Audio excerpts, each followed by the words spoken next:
And hello everybody, Daniel Hull here from newcitadel.com and here on YouTube at Menorah Books. Just a reminder, please subscribe if you do YouTube subscriptions and all that.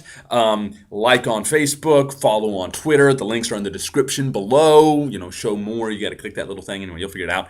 But I hope you're enjoying The Border Beyond. We're going to be reading chapter number 4 today. And most importantly, please share these videos with your friends. Share it on Facebook. Tell people about it at school. Remind them it is the most awesome thing in the world, and that if they do not watch it, that I, the author, will hunt them down, I will find them, and I will kill them. No, I won't do that. That wouldn't be cool at all. But I'm just saying, please, if you're enjoying it in any way, it's a free Christian ebook, free Christian entertainment resource. This is something you can watch before you go to bed at night. Boom, that's what I'm talking about. Chapter number 4. Here we go. All right.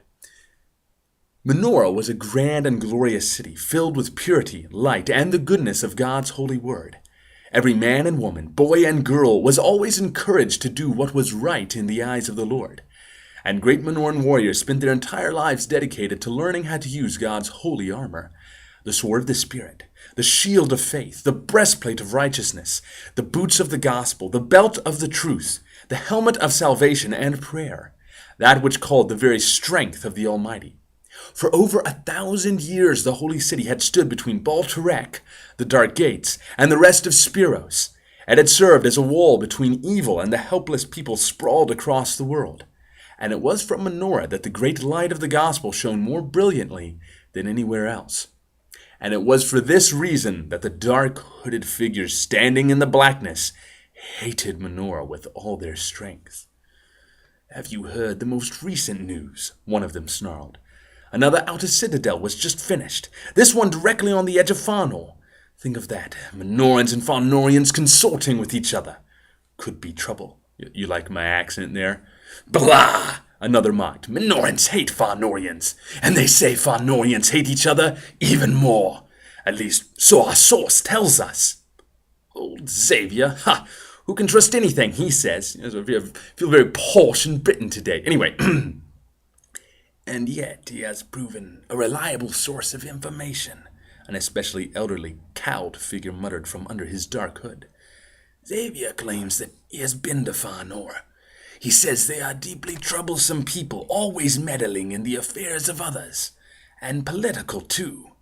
We could use that to our advantage, stir them up against this border town, and that would put a good squash on any peaceful relations between Menorah and Farnor. We can't risk an alliance. It would make Menorah even stronger. Our time draws near, dear brothers. Our fellowship must strike again." Apparently in Menorah, everybody who's evil has a British accent. At least that's what's happening as I'm doing this here. Anyways, going on. "What you say is true," one of the others answered. "But how can we hope to stir up that kind of trouble? We know little enough about Farnor as it is, let alone being able to cause discord in Border Town." "Oh," the elderly figure said, "I think I have a solution for that. Something our newest member can handle." One of the black-robed men walked forward. He seemed stronger than the others, younger and more filled with life. These were dangerous individuals, the type of men Menorah fought against. Those who rejected God's forgiveness and fought in league with Satan as liars, thieves, and wicked sorcerers. "He can do something about it all," the older man added with a serious tone. "He can infiltrate where we cannot, see what we cannot, hear what we cannot. And with his help, we will cause a division between Border Town and Farnor. And that will be the end of Menorah's golden age of outer citadels. Mark my words, good friends. Soon Menorah will tremble in fear. I have seen the dark generals of old with my own eyes. They stand ready to strike the holy city, and we will help them make it crumble apart."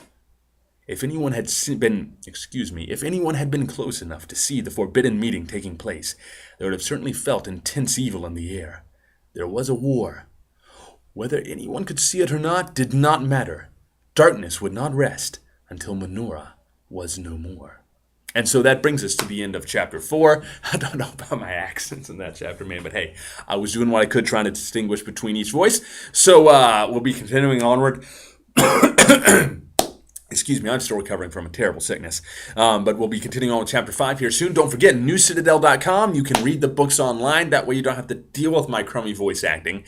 And please, again, share this with your friends. Share it in any and every way you can. Beg them, plead with them. You've got to get on board with this because Daniel's awesome.